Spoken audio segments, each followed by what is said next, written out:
हाँ, ABC mattress जो लेकर आए हैं आपके लिए सभी प्रकार के mattress, bedsheet, pillow, mattress topper, sofa cloth, bed cover और हाँ, एक गद्दा खरीदने पर एक बेडशीट और 2 पिलो बिल्कुल मुफ्त पाने का सुनहरा अवसर। अधिक जानकारी के लिए संपर्क करें तौफिक चौहान, एबीसी मैट्रेस, गुलमोहर कॉलोनी, पंधाना रोड, खंडवा।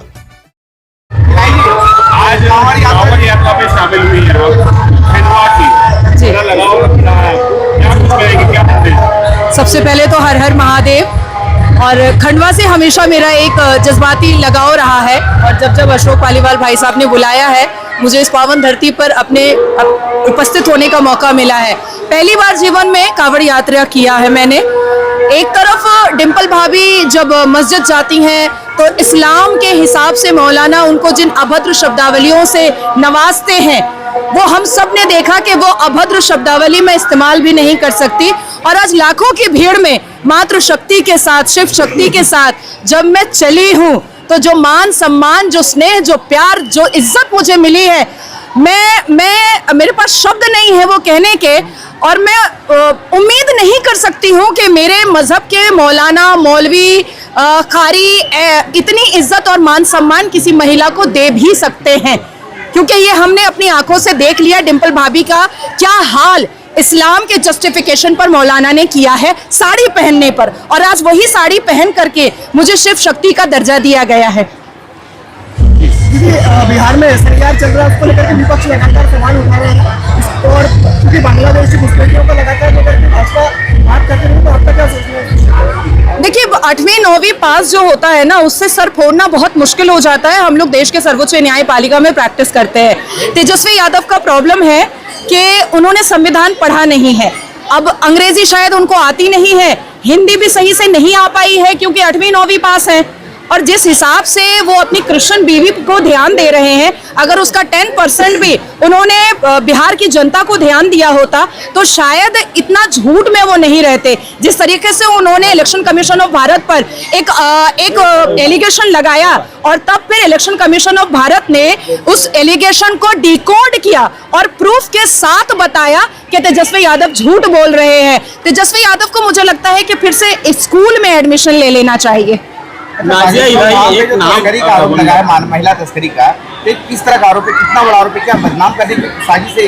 किसने बागेश्वर धाम पर जो आरोप लगाए हैं महिला तस्करी? देखिए, हमारे जो बाबर के कब्रिस्तान पे फूल चढ़ाने वाले कांग्रेस जो थे, उन्होंने आज से नहीं हमेशा से संत, साधु, महंत पर हमेशा टिप्पणियां भी की हैं और भगवा आतंक का एक प्रोपेगेंडा भी उन्होंने स्प्रेड करने की कोशिश की है।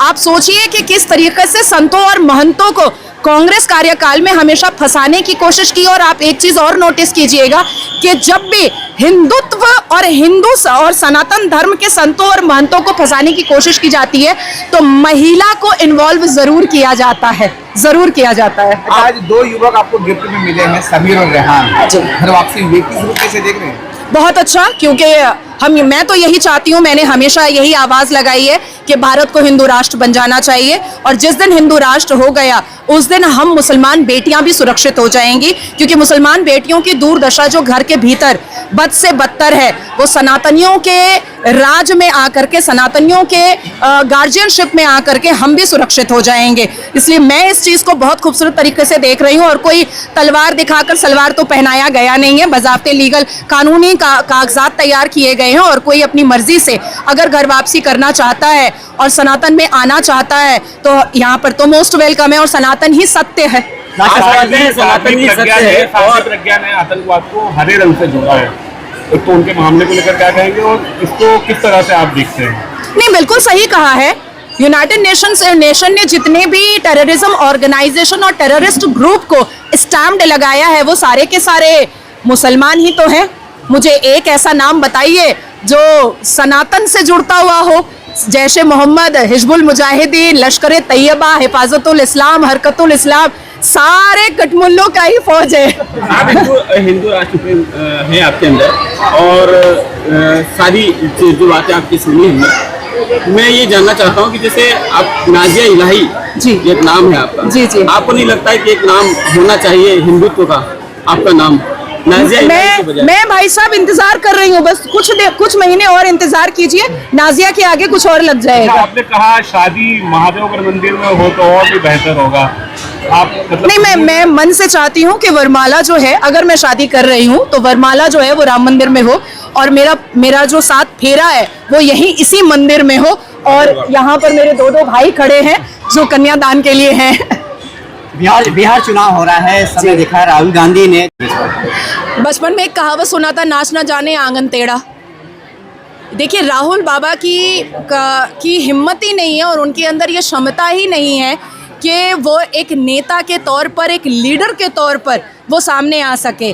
वो जैसी बातें करते हैं पार्लियामेंट के अंदर और फिर बाहर आकर के वो एक कार्टून सीरियल नज़र आता है, इसके अलावा मुझे तो कुछ नहीं नज़र आता है। हाँ, एक सजेशन मेरे लिए ज़रूर है, और वो सजेशन है कि राहुल गांधी अगर पाकिस्तान के वज़ीर आज़म के लिए अपने आप को तैयार करें तो मुझे लगता है कि वहाँ जीत जाएंगे और वहाँ वो शपथ समारोह भी कर लेंगे। एसपी ने राहुल को ये कहा है कि आपने कहा कि चीन ने जमीनें ली, एसपी ने पूछा है कि आपको कैसे पता चला कि चीन ने जमीनें ली? ट्रम्प के बारे में भी राहुल गांधी को ज़्यादा पता है और चीन के बारे में भी राहुल गांधी को ज़्यादा पता है, और पाकिस्तान का प्रवक्ता तो वो पहलगाम वाले और ऑपरेशन सिंदूर में हमने देख ही लिया।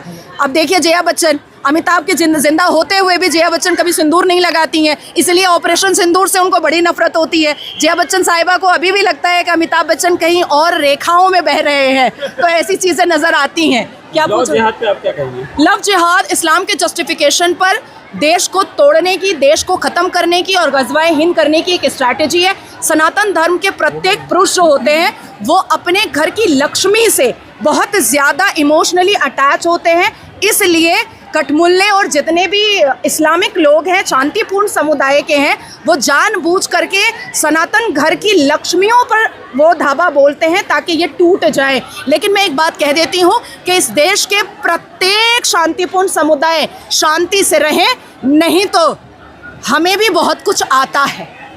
Thank you.